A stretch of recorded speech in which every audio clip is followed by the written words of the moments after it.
yeisooka ofunyeyo omwana omu omusajja ng'akuba obutuufu ng'akuba nga mukubi abamu bale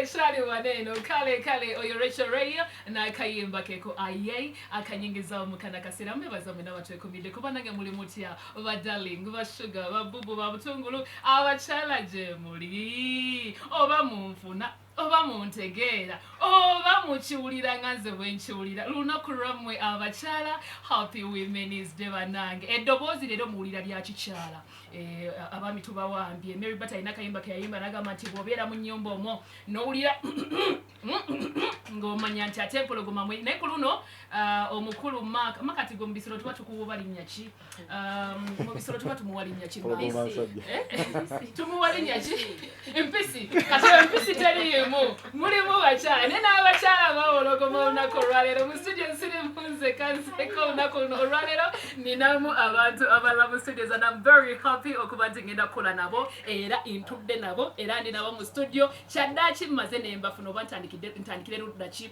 kansooke mba nnyonnyole bwe ntunula ku ludda lwange olw'omukono ogwa kkono ninawo omukyala ayambadde gye wandiise pull neck abamu ekintu ekyo bakibuzaabuza ne bakiyita neck pull naye pull neck njeru munda ataddeko blazer ate namuntu wa blazer naye ayambala ekikumba kannetegereza bulungi bwe tutunula wansi ku mpale ayina empale gy'ataddemu ate nayo njeru ate olwo ne tugenda ku matu earring zino z'ayambadde ayawukanyeko ku ffe fe twambala kye bayita combination nga tufaanaganya naye Azawi kyoyambadde ogenda kinnyonnyola abantu n'alyokasaako shades zirabika bulungi nnyo nnyini ddala oyo gwe tulina mu studio ze mwana muwala the one and only Azawi tubuuzeeko bassebo ne bannyabo abali ku CBSFM right now ono mimbi gwe bayita Azawi abakyala mwenna okusookera ddala njagala okubakulisa olunaku lwa Women's Day. Happy Women's Day to all the women, to my mother, to my manager. My manager, her name is Chala. Oh yeah. Sangika. Happy Women's Day, Jayla. Happy Women's Day, Mom. My sisters at home. Everyone, my female fans.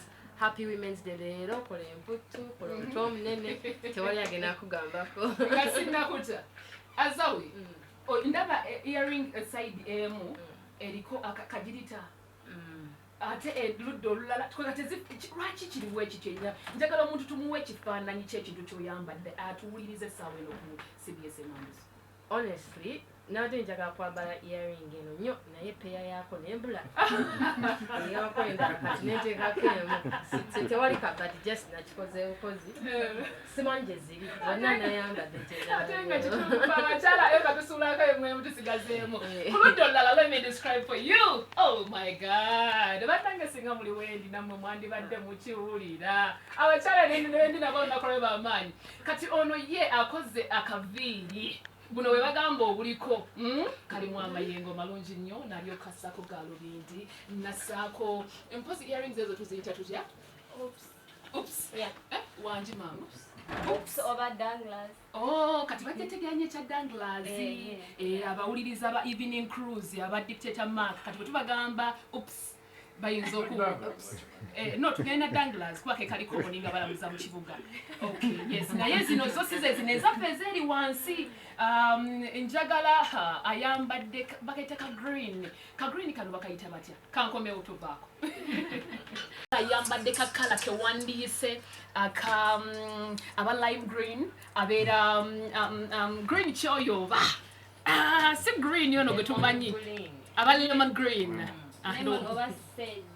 wangi nyabo sage green kale gwolina weddoboozi eri eddala gwotannategeera gwe njagala essaawa enataabe eyanjire kuba akayimba akavuddeko luli bifo kana kamalayika akanneetwalira ke kayimba ka laika nze ebyo ebigambo mbimanyi ate nkumanyi nnyo naye atuwuliriza essaawa eno njagala omweyanjulire ku CBS Emmanduso. Nze bampita Laika ku social media wonna osobola kunfunanga Laika music ne ku YouTube nsanyusa balaba. I'm happy to hear from your people, your listeners. Ate Another thing, I'm just excited. Happy Women's Day. Happy Women's Day too. Laika, limi cholla lusinga okutegeera. Luswahili, Lunyarwanda, Faransa. Kati twagala tugabaneko ku nnimi ezo z'omanyi. Njagala tusooke mu Luswahili. Babuuzeko mu Luswahili obagaliza Women's Day. Habari zenu za leo, nimefurahi kuwasikia na kuongea na nyie. Luswahili wanange. Azayo kame kati yako nyabo. Wacha. Jamila nalia. Kale tugende mu luddako Lunyarwanda. Mwiriwe mwese, ndabakunda kandi ndishimye kumva. Natwe nitukushime. Tugende mu lulala Olufaransa. Bonjour à tous. J'espère que vous êtes bons. Echali wano bannange. Agayo mu byonna otegedde mu kiriwa. Wanje. Kale, awe nyiri mbebaza mwena bali ku evening cruise mwebale nnyo mwebale ddala okubanga mutwekumideko nemba jjukiza osobola okubanga streaminga live ku www.cbsfm UG no streaminga live nobanga buli kimu okiwulira bulungi nnyo nyini ddala nammwe tunaaba tutadde amasimu tujja bategeeza ennamba kw'oba oyita ayinamu aba whatsapp teekamu ennamba eno gy'ogenda okubanga osindikako eri noti 7-3-9-12-92 obeere ng'otufuna ku evening cruise kale kakati waneeno bw'owulirira Azawi olunaku olw'abakyala olutegeera otya?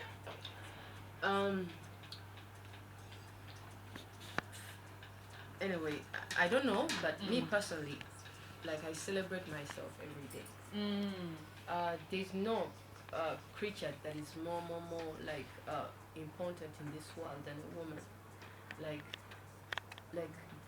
the presentation or the representation of a woman is, nurturing, mothering, taking care of, the family, but also being able to work hard and, sustain yourself as a woman, stand out, be a leader, but at the same time being a woman in the home. So for me, it's more of an extra day to celebrate a woman because every day a woman should be celebrated. Kati abolusa abami banyigira ne bagamba watu kisussa nnyo fa babeera ne zi birthday mu mwaka nga nnyingi nnyo efa babeera ne Valentine's zaffe kikyoleta ku mmeeza anniversaries zandibadde z'ababiri naye tutuwa akaseera nga anniversaries yiyo bw'omu ng'omukyala omwami n'abakobya kule nga tegwe tulina by'omukoledde kwegamba bayomba mu ngeri ey'enjawulo naye waliwo kyenjagala okubuuza tulina situations ez'enjawulo tulina abakyala abalina ng'omwami alina abakyala basatu abakyala abasatu abo be balina nga olunaku olwaliro lwa Women's Day lutuuse like olowooza omwami olunaku luno yandi celebrate nze na mukyala ki ku basatu? Like, give me the scenario. Three women. Let's say Haji. Ne baba si Haji naku n'abatali ba Haji nga ba Mark ensonga bazitwala ku level ndala nnyo. So abeerayo n'abantu be basatu. Naye olunaku luno lw'abakyala gwolowooza yandibadde aliwa namba emu, namba bbiri, namba ssatu yandikikoze atya? Nze ndowooza yandiluwadde bonna.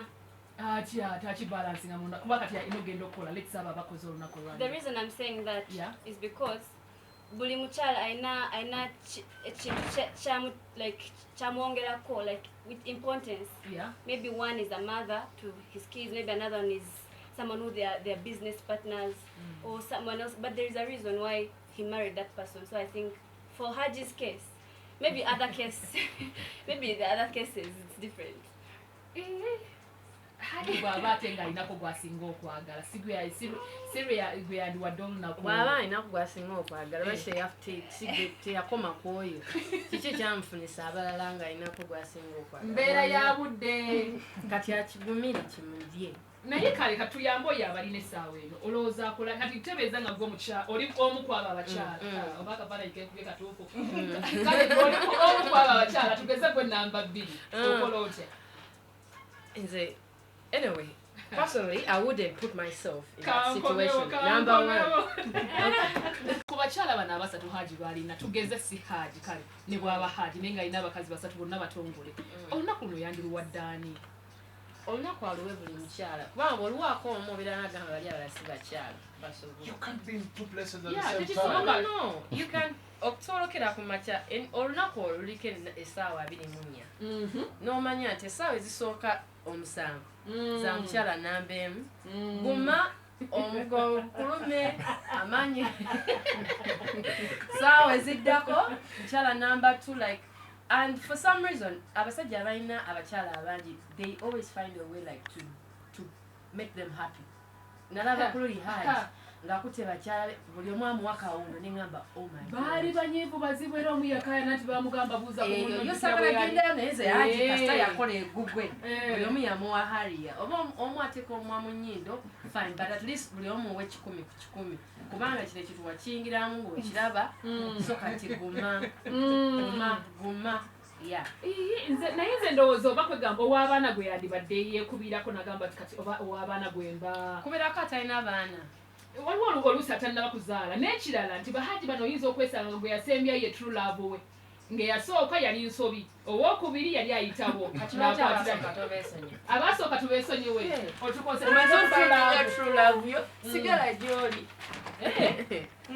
ate bano waliwo abagamba twakula ffenna ebintu ate abaana ndi waliwo abaana kati yasooka ne namba 2 gwe bayitamu Ati kati haji waba yakuyitamu n'abaana n'akita n'afuna true love lwaki oba omwesiba naye akagundi akagoma wangi kati yebangala bakina kyenje naye banabaana bannange oyo gwewulira omulala ye manager Jaila manager wa Azawi tukyali mu studio za CBSFM Emmanduso tuli wano ku evening cruise ate awamu ne mwana muwala the one and only Laika osobola okukkiriza okubeera namba emu namba 2 oba namba 3 Yeah. wangi On condition. Uh-huh. Yeah, you have to be worth it. What it kitegeeza kyekyo If I can fly private jet, if I can, wangi ma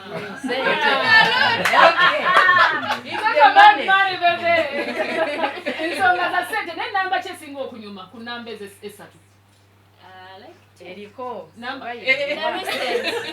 tuli ku KUBN essaawa eno oba otwala UBN wangi the current one ate ne current nawe bamanyi bafuula recent ng'ofunayo wadera n'akufuula current bano abaana n'abasobola gera maaso okay lunaku lw'abakyala banaye twongera okubagaliza olunaku lw'abakyala olungi ssaawa ya Guinness era osobola okuba nga essaawa eno okakutako okunywako kwegamba si kabi osobola okeyambisa mu budde bwe tunaddala ng'obudde ku mulimu era naffe tuvaamu kowane nazaawe si kyekyo kituufu nnyo nze ndi Guinness oba otegeera mbukonyi okay kale bwe tubaana eno era ensonga zeezo ate bamanyi nti sikombako ndowooza mujja kutegeera olunaku lwaleero engeri olw'abakyala Dikteta Mark ekintu kino ogenda kikuwonamu ekya Guinness tubeere nga ensonga eno ng'ewedde akkiriza twagiyisa empisi naye tunoonya erinnya eddala wakiyembwa kikalidde akatolize mu luzungu haina akkiriza kale awo wenyini ngenda soka nkangemu katumenye bwenti ate we twatukomyewo tusitandikirawo wenyini tovaako evening cruise Azawi akayimba kwe tuba tukajiddemu abantu beegomba nnyo okusooka okuwulira ate bategeere bulungi abakatweyingako obweyunzi nti mu butuufu ye gwali mu studio basewo ne bannyabo tukomyewo okuva mu short commercial break we are back leero nze presenter wamwe Azawi temudabanga muyimbi so tuli wano we are talking about different things music abakyala leero abaami mwabamanyi I don't know mpozi obuziza kifa akatingize akayimba ke tuyingiriddemu briefly about it actually doing that song nina okayimba ke nawulira lwakwa sijja kabaga kuba mujja akawano kali ka mu South Africa and ka inspiring okukola ekintu bwekityo because I've always wanted to do a sound eri is it called punk simanyi bagiyita afro whatever ekintu bwekityo so nengenda ewa atin ate nga naye ayina idea yemu yayagala dde okukola ekintu bwekityo so it was very easy coming up with the track nempandikirawo nga wakuba engoma wadde Caroline emu wadde kale bino akayimba nekagwa and for some reason Ugandans actually really love that song. Just bamanja video na singa munyamba ne mpa impwalo ngetaani $1. Abantu bamanyi sente wazifuna dda sente ozirina oli mu sente kati ate bagamba bakuweeyo ezo yinza okubakanga sente kale zibeerawo naye enyimba nyingi abasajja people wanted me to shoot videos for the entire album ogaseko ne deluxe banange nange n'okuzimbayo kayumba nange n'ofunayo akamotoka so kati but kati kitunulemu ne tiimu yange good thing Jayla ali wano byonna biwulira but of course I'm coming back. Well, I've been on a break for like I don't know Jayla, how long has it been? 6 months. Yeah, 6 months. So kati nkomawo tubatawanya kokiizo tutawanya otufugera kwa tutawanyiza ddala bweyogedde ku bantu tonna bafunayo kamotoka ninayo just njagalayo kali eri akakibamba nakamalayo kamotoka kyano katambuliramu akaboksi awe nyiri kakagemu katumenye bweti komoto bako ngakiriza like career yange byokola ngasobola okusapootinga kukkiririzaamu kuwanirira okay tumuwe omulimu omwami oyo omwami tumuwe omulimu abe ngaakola mulimu ki omulimu kwesaawe nebayinza okuba kale I would say like somebody I would say what he doesn't do right like I don't want someone who does like politics atesagala muyimbi munange kikibishogo babayimbi banno because I know how they are bazza gwaki abayimbi sagala celebrity why because like we can't compete for that attention oyagala nnyo attention nga yo weka azawika kesimo tuweereddeko ku bigambo byono kategeeza ki in support of what she has said abula kinsuma tukyekose manager tulambeko manager Jayla omuyimbi lwaki abagamba nti ayagala kufuna muyimbi munne kuba tulowooza ku lunaku nga luno olwa Women's Day abajja kumutegeera mugamba bugambi ogenda ku Kivulu nange era ku Kivulu buli omu yeetetenkanye zojjayo zoba osigaza sigenda kusabako yadde 10 nange zenkola zibe zange awo oba ofunye ekirabo ky'olunaku abayimbi bano babaddemu ebbanga ppanvu nnyo Laika kyagambye ekituufu abantu abasinga balina kye bayita love languages eziri different kati Laika engeri gyakyogeddemu Laika okuba ye muntu wabya assurance nnyo attention kati weesange nga muli babiri mwembi nga mwaganya attention fani najjo olinaamugwa mu kifuba nga mwami wo ebintu bwe bityo kati ate ejjukira abaami bambi kalera n'abakazi fani wajja omuwa attention kati oli agenda olaba nga attention gy'omuwe wakati gyowa nefaani n'agamba so who am I to you ebyo ekivaawo yeŋŋoomi gy'owulira tugenda okulaba ng'ojjanjaba mbababa nga zonna zikongose nze naalyagadde abantu kale nange olaba nsiripiririmu nabino ebyabano nze ndina behind the scenes naye ne bwoba ofa otya kasita oba ng'omanyikiddwa nga ggwe kubanga nawe okimanyi tera obiri mu lwampaka okimanyi nti lwampaka obirimu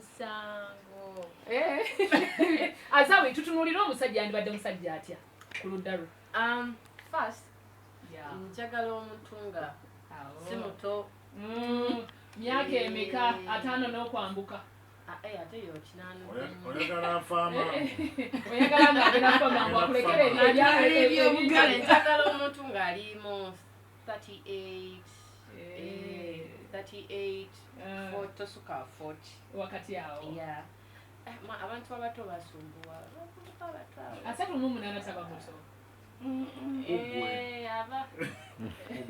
Koza abamukulu abansinga emyaka gibera the guy let me put it like this njagala omuntu kale ng'asingako emyaka nga 10 like 10 years nandikubuuzizza ejijjo naye kakati awo kati awo 38 vayo kati kankange mu bwekikono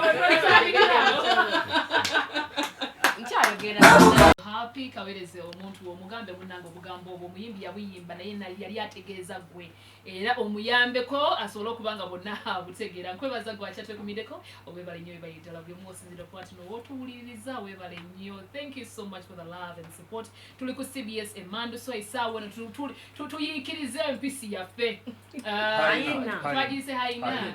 Abakale tusefu kenkobe. Haina. Haina. Tugenda haina.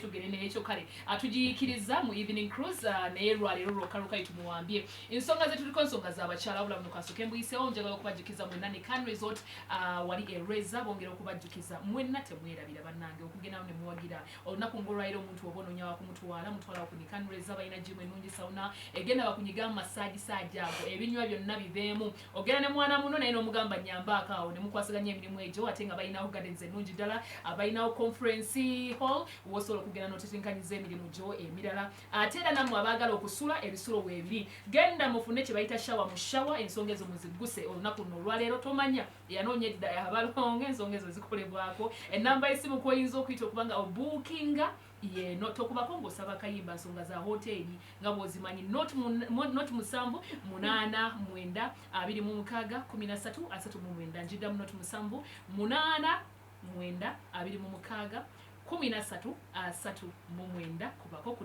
Can Resort Reza era mu mbeera y'emu kakati mwategera kakunya ke bayita Smirnoff obontegera mulimu ka Smirnoff black ice mulimu Smirnoff red ice genda okafune mulimu Smirnoff green apple mulimu Smirnoff ice double black abagitegeera babeera kwegamba waliwo bali abateekamu enkwaki naye nekiganda naawe osobola okukagezesaako mu budde bwe buti ng'onnyuse oba ng'olina omwagalwawo osobola okuba nga okafuna naye nkujjukiza gwe ali bbiro emyaka 18 banayi totawaana ebintu ebiveeko byabakulu nga ffe kale bwe nti eyo nenkujjayo ate nkyalina abagenyi baffe olunaku lwaliro mu studios naye akatalekeka ekintu kinene njagala mbanyumiza akantu katono nnyo waliwo omwana gwe nalabye on social media omwana ono wa bulenzi naye emyaka gye ndowooza like ali mu myaka nga 16 emyaka 16 egyo yatandika okugula bano abantu bano abeera ku nguudo wabula agenda okutuukayo one day agenda okusangayo nga ne maama we gyakola ki gyali wabula baamubuuza ekibuuzo nti waliwo ne possibility nti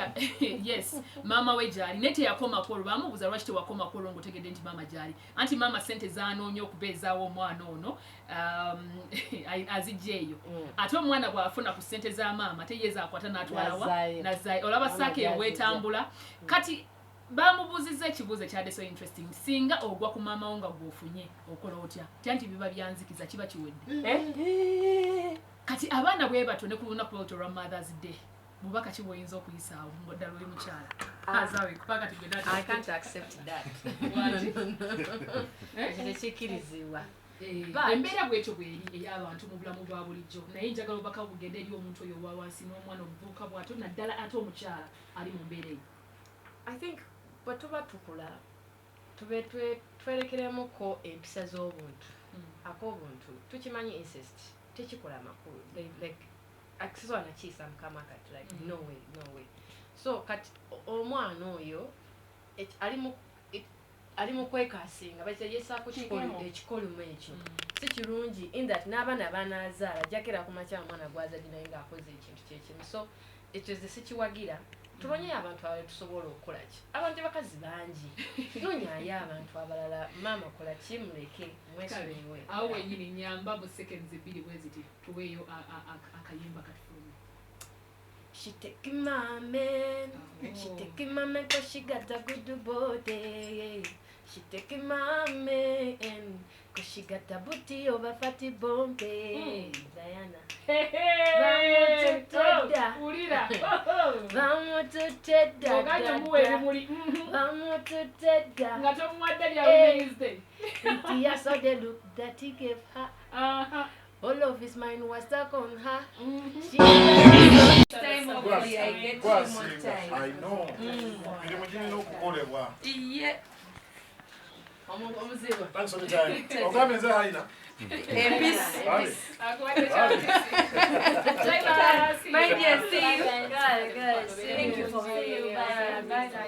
Bye bye. See you guys. Wano bakula bati. Okay, mama wachaliyo. Yes. Mama yani. I think she's there, but she's not around. She's not in this country. Ali Rudawa. Ali Tanzania. Yes. Kati goli muchi. Then Cocktail. Uganda. Uganda cocktail. Or combination yeri muchi nachi. The Ugandan and Rwandan. Kati mami ate Tata wange na Rwanda. naye mama muna Uganda naye abeera Tanzania eri akolerayo mirimu kati ogendayo ddi okumulaba ngendayo just frequently like maybe once twice a year akimanyi nti oyimba asupportinga byokola si nnyo naye just yakkiriza ki ennyo kyogamba nti maama wange kino yakiyitamuko n'empulira obulumi bw'omukyala kyoyinza okunoonyayo mu bulamu bwe kibaddewoko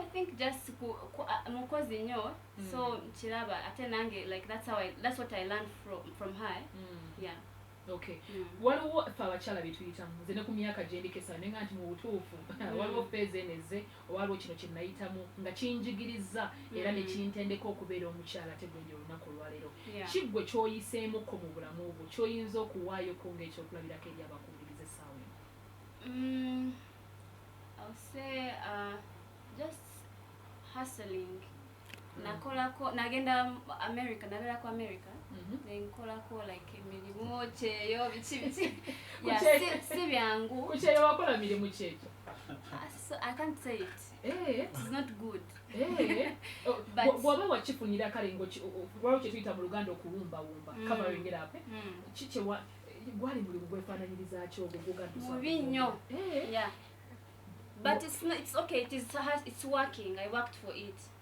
naye at least I know that it taught me how to hustle to be like you know wali okufunamu sente ofunamu sente naye zaali nyingi zaali ntono zibeera nyingi naye still ozikozesa nnyo because you know like the cost of living is expensive kitegeeza ze wakolanga n'ozijjamu ate n'ozizza mu bulamu bwobeera so you end up having nothing wagukolera bbanga ki like 5 years okyaliko ogwo gumu katuve ku mpewo ogenda wamma kunzibirako ntegere mulimu kyogwo nange bwe ndigendayo that is if Mark akkiriza tugende babiri bwe tunaaba tugenzi bwe nnaaba ngenzeyo nange ndeme kugukola omulimu ogwo okay, thank you so much. Kale, awo wenyini njagala okubajjukiza mwenna abatwekumiddeko essaawa eno nti Airtel K2 ekujjukiza gwayagala okumanya byonna ebiva ku Buganda naddala yamukuba yamufuula kagoma awaka nagamba sirina kyakola naye kikola mbeerawo lwa abaana bano benzadde kati omuzadde oyo nga mukyala naye waka nga atulugunyizibwa wabula aliwo lwa abaana balina abaana mukaga talina ntandika oluusi talina mulimu oyinza muwa bubaka ki like when you're talking about violence like domestic violence I'll say it's always good to leave that situation like imagine if you die how do I say that let me say it in Luganda or like olusi like how do I say like if you wake up one day and you're dead through that domestic violence byonna byokoze it won't be worth it so you wake up and you're dead and those kids you will work for nothing so I think ekintu kyokukuba oyina okudduka kibeemu notambula no kati let's take this example asinga oba ofumbye mu dya erisooka ofunyeyo omwana omusajja oyo ng'akuba obutuufu ng'akuba nga mukubi abamu kubate n'awutula n'ogenda mu buddako n'ogamba oba bwakiyimbereko noono n'oyo naye nga kyekimu kyakola abo be baana babiri ogenze mu bulala odduka kyekimu onodduka paka ddi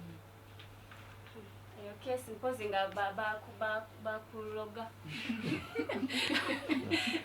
maybe you're cursed if they're always beating you that means you're the problem yes eriyo abasajja abamu nga bo bawuttuzi bakubi that case I don't know but you know okay I don't know maybe my father but when I was young but not like singa ofuna omusajja n'akuwutulamu just kasilaku ekyo sikiriza akayi bagamba mbu atakuba mbu nno abatakwagala wakukuba akayi like this that is a sign that means the next will be with something and then after 1 year he's going to be he's shooting you with a gun kitegeeza tekakukakukula tondeka nyuma nze sisobola when we are young batukuba bazadde batukuba ate nange onkuba nemusomero batukuba they used to cane us with a cane and then I also get married and he beats me when will I stop beating me